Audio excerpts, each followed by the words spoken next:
भारतीय संस्कृति और विश्व की धार्मिक परंपराएं मानव सभ्यता के नैतिक, आध्यात्मिक और दार्शनिक विकास की आधारशिला रही हैं। धर्म केवल पूजा पद्धति नहीं, बल्कि जीवन को सही दिशा देने वाला एक व्यापक दर्शन है। भारतीय परंपरा में जहां वैदिक, उपनिषदिक और पौराणिक विचारों ने मानव को कर्म, भक्ति और ज्ञान का मार्ग दिखाया, वहीं विश्व के अन्य भागों में इस्लाम, ईसाई और पारसी धर्मों ने एकेश्वरवाद, नैतिकता और मानवता का संदेश दिया। इन सभी परंपराओं का मूल उद्देश्य मनुष्य को अधर्म से दूर रखकर सदाचार, करुणा और परमार्थ की ओर प्रेरित करना रहा है। भारतीय पौराणिक परंपरा में भगवान विष्णु को सृष्टि के पालनकर्ता के रूप में माना गया है। वे जब जब अधर्म बढ़ता है, तब तब अवतार लेकर धर्म की स्थापना करते हैं। भगवान विष्णु का सबसे प्रमुख और शक्तिशाली अस्त्र सुदर्शन चक्र है। ये केवल एक युद्ध अस्त्र नहीं, बल्कि ब्रह्मांडीय न्याय, समय और धर्म का प्रतीक है। विष्णु ने इसे स्वयं धारण किया तथा श्री कृष्ण और परशुराम जैसे अवतारों में भी इसका प्रयोग किया। पौराणिक मान्यताओं के अनुसार भगवान विष्णु ने गढ़वाल के श्रीनगर स्थित कमलेश्वर शिवालय में कठोर तपस्या कर सुदर्शन चक्र को प्राप्त किया था। ये कथा इस बात को दर्शाती है कि दिव्य शक्ति भी तप, साधना और आत्मसंयम से प्राप्त होती है। सुदर्शन चक्र की विशेषता यह मानी जाती है कि यह एक बार छोड़े जाने पर शत्रु का पूर्ण नाश करके ही लौटता है, जिससे यह अधर्म के संपूर्ण विनाश का प्रतीक बन जाता है। पंचरात्र ग्रंथों में सुदर्शन चक्र को प्राण, माया, क्रिया, शक्ति, भाव, उन्मेष, उद्यम और संकल्प जैसे तत्वों का प्रतीक बताया गया है। ऋग्वेद में भी इसका उल्लेख समय के चक्र और विष्णु की सर्वव्यापक सत्ता के रूप में मिलता है। इस प्रकार सुदर्शन चक्र भौतिक शक्ति के साथ साथ गहरे दार्शनिक अर्थ भी रखता है। भगवान विष्णु की उपासना पर आधारित वैष्णव धर्म हिंदू धर्म का एक प्रमुख संप्रदाय है।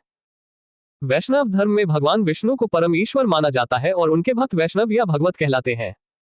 इस संप्रदाय का दार्शनिक आधार उपनिषदों, भगवद गीता और ब्रह्म सूत्रों में मिलता है। वैष्णव धर्म में भक्ति को मोक्ष का सर्वोच्च साधन माना गया है। करुणा, सेवा, प्रेम और परमार्थ इसके प्रमुख मूल्य हैं। समय के साथ वैष्णव धर्म के भीतर विभिन्न दार्शनिक धाराएं विकसित हुई, जिन्हें 4 प्रमुख संप्रदायों के रूप में जाना जाता है। श्री वैष्णव संप्रदाय की स्थापना रामानुजाचार्य ने की। उन्होंने विशिष्टाद्वैत वेदांत का प्रतिपादन किया, जिसका अर्थ है विशेषताओं के साथ अद्वैत। इस दर्शन के अनुसार ब्रह्म एक ही है, परंतु जीव और जगत उसकी विशेषताएं हैं। जीव और जगत ब्रह्म से अलग नहीं है, बल्कि उसी पर आश्रित है। रामानुजाचार्य ने भक्ति और शरणागति को मोक्ष का मुख्य साधन बताया और भक्ति को समाज के सभी वर्गों तक पहुंचाया। उनका दर्शन सामाजिक समरसता और करुणा पर आधारित था। ब्रह्म संप्रदाय, जिसे माध्व संप्रदाय भी कहा जाता है, की स्थापना मध्वाचार्य ने की। मध्वाचार्य को आनंद तीर्थ और पूर्ण प्रज्ञ के नाम से भी जाना जाता है। उन्होंने द्वैत दर्शन का प्रतिपादन किया, जिसके अनुसार ईश्वर, जीव और जगत तीनों अलग अलग और स्वतंत्र सत्ता है। ईश्वर सर्वोच्च है और जीव उस पर आश्रित है। मध्वाचार्य का दर्शन तार्किक, यथार्थवादी और भक्ति प्रधान है, जिसमें ईश्वर की कृपा से मोक्ष की प्राप्ति मानी गई है। रुद्र संप्रदाय, जिसे पुष्टिमार्ग या वल्लभ संप्रदाय भी कहा जाता है, की स्थापना विष्णु स्वामी से जुड़ी मानी जाती है, परंतु इसके प्रमुख आचार्य वल्लभाचार्य थे। वल्लभाचार्य ने शुद्धाद्वैत दर्शन का प्रतिपादन किया। उनके अनुसार ब्रह्म ही एकमात्र सत्य है और यह जगत मिथ्या नहीं, बल्कि ब्रह्म की लीला है। पुष्टिमार्ग में श्री कृष्ण की भक्ति और ईश्वर की कृपा को सर्वोपरि माना गया है। वल्लभाचार्य ने भक्ति को आनंद और प्रेम से जोड़कर प्रस्तुत किया। सनक संप्रदाय, जिसे सनकादि, हंस, कुमार या निम्बाक संप्रदाय भी कहा जाता है, के प्रवर्तक निम्बाकाचार्य थे। उन्होंने द्वैताद्वैत या भेदाभेद दर्शन का प्रतिपादन किया। इस दर्शन के अनुसार जीव और ब्रह्म में भेद भी है और अभेद भी। यह दर्शन समन्वयवादी दृष्टिकोण प्रस्तुत करता है, जिसमें विरोध के स्थान पर संतुलन पर बल दिया गया है। मध्यकालीन भारत में भक्ति आंदोलन ने धार्मिक और सामाजिक चेतना को नई दिशा दी। इस आंदोलन का उद्देश्य ईश्वर भक्ति को सरल, सुलभ और जनसामान्य तक पहुंचाना था। स्वामी रामानंदाचार्य ने राम भक्ति को समाज के हर वर्ग तक पहुंचाया। तुलसीदास ने राम भक्ति काव्यधारा में समन्वय का आदर्श प्रस्तुत किया। संत नामदेव वारकरी परंपरा के प्रमुख संत थे, जिनके अभंग काव्य में सामाजिक समरसता और ईश्वर भक्ति का सुंदर मेल दिखाई देता है। समर्थ रामदास ने दासबोध ग्रंथ की रचना कर परमार्थ, आत्मबल और राष्ट्र चेतना का संदेश दिया। भक्ति आंदोलन ने जाति भेद, आडंबर और रूढ़ियों का विरोध किया और प्रेम व करुणा को धर्म का आधार बनाया। वेदांत दर्शन का आधारभूत ग्रंथ ब्रह्मसूत्र है, जिसकी रचना महर्षि बादरायण ने की। इसे वेदांत सूत्र, शारीरक सूत्र और उत्तर मीमांसा सूत्र भी कहा जाता है। ब्रह्मसूत्र में उपनिषदों के दार्शनिक विचारों को सूत्र रूप में प्रस्तुत किया गया है। शंकराचार्य, रामानुजाचार्य और मध्वाचार्य ने इस पर अपने अपने दर्शन के अनुसार भाष्य लिखे, जिससे वेदांत दर्शन की विभिन्न धाराएं विकसित हुई। विश्व धर्मों में इस्लाम एक प्रमुख एकेश्वरवादी धर्म है। इसकी स्थापना 7वीं शताब्दी में हजरत मोहम्मद साहब ने की। इस्लाम धर्म का पवित्र ग्रंथ कुरान है, जिसे देवदूत जिब्रील द्वारा पैगंबर मोहम्मद को अरबी भाषा में संप्रेषित किया गया। कुरान में 114 अध्याय और 6360 आयतें हैं। इस्लाम में अल्लाह को एकमात्र ईश्वर माना जाता है और नमाज, रोजा, ज़कात, हज और कलमा इसके प्रमुख स्तंभ हैं। 622 ईस्वी में मक्का से मदीना की यात्रा को हिजरत कहा जाता है, जिससे इस्लामी कैलेंडर की शुरुआत होती है। पैगंबर मोहम्मद की मृत्यु के बाद उत्तराधिकार विवाद के कारण इस्लाम सुन्नी और शिया पंथों में विभाजित हो गया। 680 ईस्वी में करबला की घटना, जिसमें हुसैन शहीद हुए, शिया इस्लाम में अत्यंत महत्वपूर्ण मानी जाती है। ईसाई धर्म विश्व का सबसे बड़ा धर्म है, जिसकी स्थापना ईसा मसीह ने की। इसका पवित्र ग्रंथ बाइबल है। ईसा मसीह का जन्म बेथलेहम में हुआ और उनके जन्मदिन को क्रिसमस के रूप में मनाया जाता है। ईसाई धर्म प्रेम, क्षमा, सेवा और करुणा का संदेश देता है। इसमें त्रित्व सिद्धांत है, जिसके अनुसार ईश्वर को पिता, पुत्र और पवित्र आत्मा के रूप में माना जाता है। क्रूस ईसाई धर्म का सबसे पवित्र चिन्ह है। ईसा मसीह को सूली पर चढ़ाए जाने की घटना ईसाई धर्म में अत्यंत महत्वपूर्ण है।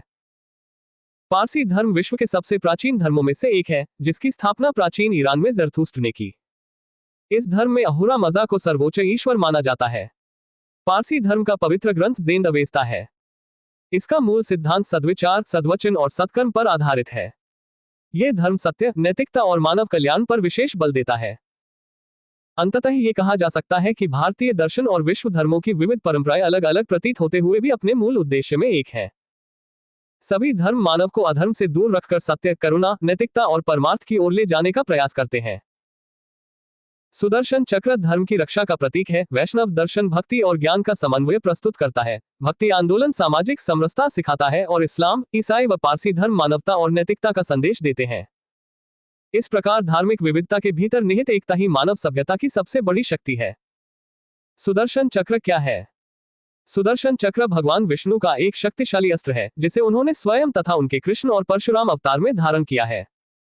सुदर्शन चक्र की उत्पत्ति किंवदंती है कि विष्णु ने गढ़वाल के श्रीनगर स्थित कमलेश्वर शिवालय में तपस्या करके इस चक्र को प्राप्त किया था। सुदर्शन चक्र का महत्व।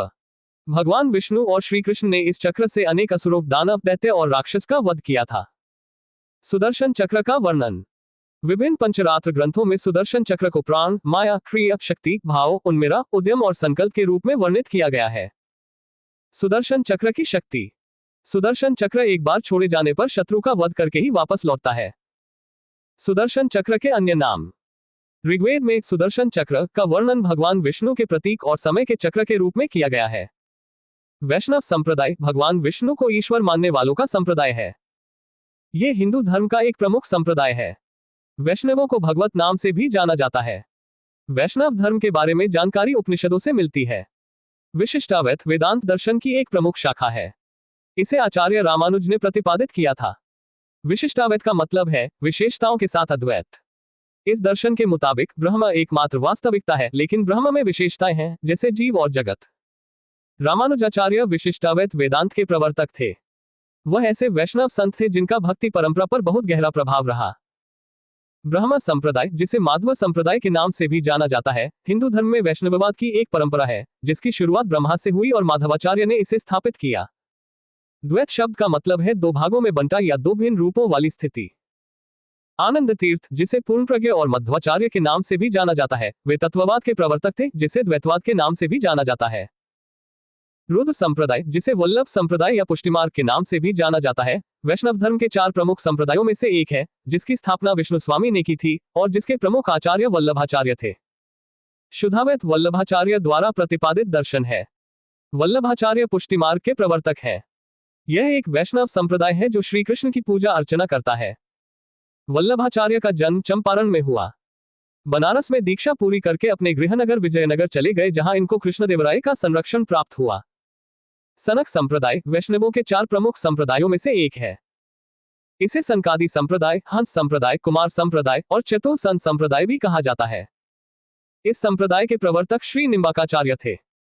द्वैताद्वैत, जिसे भेदाभेदवाद भी कहा जाता है, एक दार्शनिक सिद्धांत है जो ईश्वर, जीव और जगत के बीच द्वैत भेद और अद्वैत अभेद दोनों को स्वीकार करता है, जिसके प्रवर्तक निम्बाक हैं। वे अभंग भक्ति काव्य रचने वाले वैष्णव वारकरी संप्रदाय के प्रमुख संत थे। उनके काव्य में सामाजिक समरसता और ईश्वर भक्ति का संगम था। कार्यक्रम में विभिन्न वक्ताओं ने संत नामदेव के जीवन के विभिन्न पहलुओं पर प्रकाश डाला। सुनीता फडनीस ने उन्हें बाह्य आडंबर के विरोधी और परोपकारी बताया। श्री वैष्णव संप्रदाय वैष्णव धर्म की एक महत्वपूर्ण शाखा है जो भगवान विष्णु को समर्पित है और रामानुजाचार्य द्वारा स्थापित की गई है। ब्रह्मसूत्र वेदांत दर्शन का आधारभूत ग्रंथ है। इसके रचयिता महर्षि बादरायण है। इसे वेदांत सूत्र, उत्तर मीमांसा सूत्र, शारीरक सूत्र और भिक्षु सूत्र आदि के नाम से भी जाना जाता है। इस पर अनेक आचार्यों ने भाष्य भी लिखे हैं। ब्रह्मसूत्र में उपनिषदों की दार्शनिक एवं आध्यात्मिक विचारों को सार रूप में एकीकृत किया गया है। परमार्थ का अर्थ है दूसरों की भलाई, कल्याण या निस्वार्थ सेवा करना, जो किसी भी व्यक्ति के लिए सर्वोच्च लक्ष्य या उद्देश्य हो सकता है। समर्थ रामदास महाराष्ट्र के एक प्रसिद्ध संत थे। उन्होंने दासबोध नामक एक ग्रंथ की रचना की जो मराठी में है। रामभक्ति काव्यधारा में समन्वय का आदर्श तुलसी में ही प्रतिफलित हुआ। स्वामी जगतगुरु श्री रामानंदाचार्य जी मध्यकालीन भक्ति आंदोलन के महान संत थे। उन्होंने शास्त्रों के अनुसार रामभक्ति की धारा को समाज के प्रत्येक वर्ग तक पहुंचाया। अध्यात्म रामायण 1806 ही सदल मिश्र की रचना है। कंबोडिया के अंकोरवाट मंदिर का निर्माण खमेर साम्राज्य के राजा सूर्यवर्मा द्वितीय 1113-1185 ने करवाया था, जो मूल रूप से भगवान विष्णु को समर्पित था। अंकोरवाट का मंदिर कंबोज के राजा सूर्यवर्मा 1113-1185 ने बनवाया था। इस मंदिर में लगभग 10.5 फीट ऊंची भगवान विष्णु की मूर्ति स्थापित है। इस्लाम एकेश्वरवादी धर्म है। यह दुनिया का दूसरा सबसे बड़ा धर्म है। इस्लाम की शुरुआत 7वीं सदी के अरबी प्रायद्वीप में हुई थी। इस्लाम के अनुयायियों को मुस्लिम कहा जाता है। इस्लाम धर्म के पवित्र ग्रंथ का नाम कुरान है। इस्लाम धर्म के संस्थापक हजरत मोहम्मद साहब थे, जिन्हें इस्लाम में आखिरी पैगंबर के रूप में भी माना जाता है। हजरत मोहम्मद साहब का जन्म 570 में मक्का में प्रमुख कुरैश कबीले में हुआ। उनके पिता अब्दुल्ला और माता अमीना थी। उनका लालन पालन उनके चाचा अबू तालिब ने किया था। हजरत मोहम्मद साहब का जन्म लगभग 570 ईस्वी में मक्का में कुरैश कबीले में हुआ था। उनके पिता अब्दुल्ला और माता अमीना थी और उनका लालन पालन उनके चाचा अबू तालिब ने किया था। हजरत मोहम्मद साहब को 610 में मक्का के पास हीरा नामक गुफा में ज्ञान की प्राप्ति हुई। 92462 को पैगंबर मोहम्मद की मक्का से मदीना की यात्रा को इस्लाम में हिजरत हिजरी संवत के नाम से जाना जाता है और यह मुस्लिम कैलेंडर का पहला वर्ष है। मोहम्मद की शादी 25 वर्ष की अवस्था में खदीजा नामक विधवा के साथ हुई। पैगंबर मोहम्मद सल्लल्लाहु अलैहि वसल्लम की बेटी का नाम फातिमा सल्लल्लाहु अलैहि वसल्लम था और उनके दामाद का नाम अली इब्न अबी तालिब, अल्लाह की शांति उन पर हो, था। देवदूत गेब्रियल ने पैगंबर मोहम्मद साहब को कुरान अरबी भाषा में संप्रेषित की थी, जो इस्लाम धर्म का पवित्र ग्रंथ है और 114 अध्यायों, सूराज और 6360 पद्य आयत से मिलकर बना है। कुरान का अर्थ है पठित या पवित्र पाठ। इस्लाम का पवित्र ग्रंथ। कुरान को इस्लाम धर्म का सबसे महत्वपूर्ण और पवित्र ग्रंथ माना जाता है। संप्रेषण। पारंपरिक इस्लामी मान्यताओं के अनुसार कुरान को देवदूत गेब्रियल ने पैगंबर मोहम्मद को बताया था। अध्यायों की संख्या। कुरान में 114 अध्याय सूराज है। पदों की संख्या। इन अध्यायों में कुल 6360 पद आयत है। भाषा। कुरान को मूल रूप से अरबी भाषा में लिखा गया था। पैगंबर मोहम्मद साहब ने कुरान की शिक्षाओं का उपदेश दिया, जो इस्लाम धर्म का केंद्रीय धार्मिक पाठ है और मुसलमानों का मानना है कि यह अल्लाह की ओर से मोहम्मद को भेजा गया है। हजरत मोहम्मद साहब की मृत्यु 68632 को हुई। इन्हें मदीना में दफनाया गया। पैगंबर मोहम्मद साहब की मृत्यु के बाद इस्लाम दो मुख्य पंथों सुन्नी और शिया में विभाजित हो गया, जिसका मुख्य कारण उत्तराधिकार का विवाद था। सुन्नी इस्लाम की एक प्रमुख शाखा है जो सुन्नत में विश्वास करती है, जो पैगंबर मोहम्मद के कथनों, कार्यों और जीवन शैली का विवरण है। सुन्नी उन्हें कहते हैं जो सुन्ना में विश्वास करते हैं। सुन्ना पैगंबर मोहम्मद साहब के कथनों तथा कार्यों का विवरण है। शिया अली की शिक्षाओं में विश्वास करते हैं तथा उन्हें मोहम्मद साहब का न्यायसम्मत उत्तराधिकारी मानते हैं। अली मोहम्मद साहब के दामाद थे। 661 में अली की हत्या और 680 में उनके पुत्र हुसैन की करबला में हत्या ने शिया इस्लाम को एक मजबूत और विशिष्ट पहचान दी और शियाओं के लिए ये घटनाएं अत्यंत महत्वपूर्ण है। अली की हत्या। अली पैगंबर मोहम्मद के चचेरे भाई और दामाद थे और उन्हें इस्लाम में एक महत्वपूर्ण व्यक्ति माना जाता है। 661 में उनकी हत्या ने शिया और सुन्नी इस्लाम के बीच मतभेदों को और गहरा कर दिया। हुसैन की हत्या। हुसैन अली के पुत्र और पैगंबर मोहम्मद के पोते थे। 680 में करबला की लड़ाई में यजीद के सैनिकों ने हुसैन और उनके 72 साथियों को शहीद कर दिया था। शिया इस्लाम पर प्रभाव। हुसैन की शहादत शिया इस्लाम में एक महत्वपूर्ण घटना है और शिया मुसलमान हर साल मुहर्रम के महीने में हुसैन की शहादत को याद करते हैं और शोक मनाते हैं। करबला करबला इराक में स्थित एक शहर है जहां हुसैन को शहीद किया गया था। यह शिया इस्लाम में एक पवित्र स्थान है और हर साल लाखों शिया मुसलमान यहां हुसैन की शहादत को याद करने के लिए आते हैं। पैगंबर मोहम्मद साहब के उत्तराधिकारी खलीफा कहलाए। खलीफा शब्द का मतलब है उत्तराधिकारी, शासक या नेता। यह एक नाम या उपाधि है। अरबी में खलीफा शब्द का मतलब प्रतिनिधि या उत्तराधिकारी होता है। कुछ बहस के बाद अबू बकर को अंसार ने मोहम्मद का उत्तराधिकारी और नए इस्लामी साम्राज्य का नेता बनने के लिए चुना। इस्लाम जगत में खलीफा पद 1924 तक रहा। 1924 में इसे तुर्की के शासक मुस्तफा कमाल पाशा ने समाप्त कर दिया। इस्लाम जगत में खलीफा पद जो 1924 तक था, तुर्की के शासक मुस्तफा कमाल पाशा ने 3 मार्च 1924 को समाप्त कर दिया था। इब्न इशाक ने ही सर्वप्रथम पैगंबर मोहम्मद सल्लल्लाहु अलैहि वसल्लम का जीवन चरित्र लिखा था, जिसे अल सिराह अल नबाविया के नाम से जाना जाता है। इब्न इशाक ने सर्वप्रथम पैगंबर साहब का जीवन चरित्र लिखा। पैगंबर हजरत मोहम्मद साहब के जन्मदिन को इस्लाम धर्म में ईद ए मिलाद अन नबी के रूप में मनाया जाता है, जो इस्लामिक कैलेंडर के तीसरे महीने रबीउल अव्वल की 12वीं तारीख को पड़ता है। मोहम्मद साहब पैगंबर के जन्मदिन पर ईद ए मिलाद उन नबी पर्व मनाया जाता है। भारत में सर्वप्रथम इस्लाम का आगमन अरबों के जरिए हुआ। 712 में अरबों ने सिंध जीत लिया और सबसे पहले भारत के इसी भाग में इस्लाम एक महत्वपूर्ण धर्म बना। भारत में इस्लाम का आगमन अरबों के माध्यम से हुआ था और 712 ईस्वी में अरबों ने सिंध पर विजय प्राप्त कर इस क्षेत्र में इस्लाम को एक महत्वपूर्ण धर्म बनाया। नमाज के दौरान मुसलमान मक्का की तरफ मुंह करके खड़े होते हैं। भारत से मक्का पश्चिम की ओर पड़ता है। मक्का की ओर की दिशा को किबला कहा जाता है। नमाज के दौरान मुसलमान मक्का की ओर मुंह करके खड़े होते हैं, जिसे किबला कहा जाता है, और मक्का भारत से पश्चिम दिशा में है। किबला मक्का में स्थित काबा की दिशा को किबला कहा जाता है और मुसलमान नमाज के दौरान इसी दिशा में प्रार्थना करते हैं। मक्का की दिशा भारत से मक्का पश्चिम दिशा में है।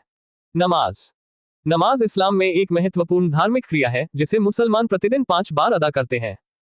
काबा मक्का में स्थित एक पवित्र इमारत है जो इस्लाम में सबसे महत्वपूर्ण धार्मिक स्थल है। मस्जिदों में मिहराब अधिकांश मस्जिदों में एक दीवार पर मिहराब अरबी होता है जो किबला की दिशा को दर्शाता है। ईसाई धर्म दुनिया का सबसे बड़ा धर्म है। ये ईसा मसीह की शिक्षाओं पर आधारित है। ईसाई धर्म को मसीही धर्म भी कहा जाता है। ईसाई धर्म के अनुयायियों को ईसाई या मसीही कहा जाता है। ईसाई धर्म के संस्थापक ईसा मसीह यीशु मसीह है और उनका प्रमुख धर्मग्रंथ बाइबल है।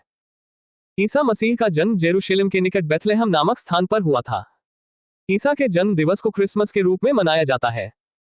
यह पर्व क्रिसमस या बड़ा दिन ईसा मसीह या यीशु के जन्म की खुशी में मनाया जाने वाला पर्व है। यह 25 दिसंबर को पड़ता है और इस दिन लगभग संपूर्ण विश्व में अवकाश रहता है। ईसा मसीह की माता का नाम मरियम मेरी था और उनके पिता का नाम यूसुफ जोसफ था। माता का नाम मरियम मेरी, पिता का नाम यूसुफ जोसफ। ईसा ने अपने जीवन के पहले 30 वर्ष नाजरेत, जो कि बेथलेहम के पास इजराइल में स्थित है, में एक बढ़ई के रूप में बिताए थे। ईसा मसीह के प्रथम 2 शिष्यों में से एक एंड्रे और दूसरे पीटर थे। एंड्रू यूहन्ना 1:40 के अनुसार एंड्रू, जो शिमोन पतरस का भाई था, उन 2 लोगों में से एक था जिन्होंने यूहन्ना की बात सुनी और यीशु का अनुसरण किया। पीटर एंड्रू ने अपने भाई शिमोन, जो बाद में पीटर के नाम से जाना गया, को यीशु के पास ले गया। ईसा मसीह को सूली पर चढ़ाने का आदेश रोमन गवर्नर पोंटियस ने दिया था, हालांकि वह भीड़ की इच्छा के आगे झुक गया था। ईसा मसीह को सूली पर चढ़ाने की घटना, जिसे क्रूसारोपण कहा जाता है, संभवतः 30 ईस्वी या 33 ईस्वी में हुई थी, जो ईसाई धर्म के लिए एक महत्वपूर्ण घटना है। समय ईसा मसीह को सूली पर चढ़ाने की घटना पहली सदी के यहूदिया में हुई थी, संभवतः 30 ईस्वी या 33 ईस्वी में। ईसाई धर्म का सबसे पवित्र चिन्ह क्रॉस है। ईसाई धर्म में त्रित्व ट्रिनिटी का सिद्धांत है, जिसमें ईश्वर को एक ही ईश्वर के रूप में 3 व्यक्तियों, ईश्वर पिता, ईश्वर पुत्र ईसा और ईश्वर पवित्र आत्मा के रूप में माना जाता है। 12वीं शताब्दी में फ्रांस में रोमानेस्क वास्तुकला की तुलना में अधिक ऊंचे और हल्के चर्चों का निर्माण शुरू हुआ, जिसे गोथिक वास्तुकला शैली के रूप में जाना जाता है, जिसका एक उत्कृष्ट उदाहरण पेरिस का नोट्रे डेम कैथेड्रल है। 12वीं शताब्दी से फ्रांस में आरंभिक भवनों की तुलना में अधिक ऊंचे व हल्के चर्चों के निर्माण प्रारंभ हुए। वास्तुकला की यह शैली गोथिक नाम से जानी जाती है। इस वास्तुकलात्मक शैली के सर्वोत्कृष्ट उदाहरणों में एक पेरिस का नोट्रे डेम चर्च है। पारसी धर्म दुनिया के सबसे पुराने धर्मों में से एक है। इस धर्म की स्थापना पैगंबर ज़राथुस्त्र ने प्राचीन ईरान में की थी। पारसी धर्म को ज़ोरोस्ट्रियन धर्म भी कहा जाता है। पारसियों का मानना है कि एक ही ईश्वर है, अहुरा मज़ा, जिन्होंने सब कुछ बनाया है। पारसी धर्म के पैगंबर ज़रथुस्त्र ईरानी थे और उनकी शिक्षाओं का संकलन जेन अवेस्ता नामक ग्रंथ में है, जो पारसियों का धार्मिक ग्रंथ है। पारसी धर्म के पैगंबर ज़रथुस्त्र ईरानी थे। इनके शिक्षाओं का संकलन जेंदा अवेस्ता नामक ग्रंथ में है।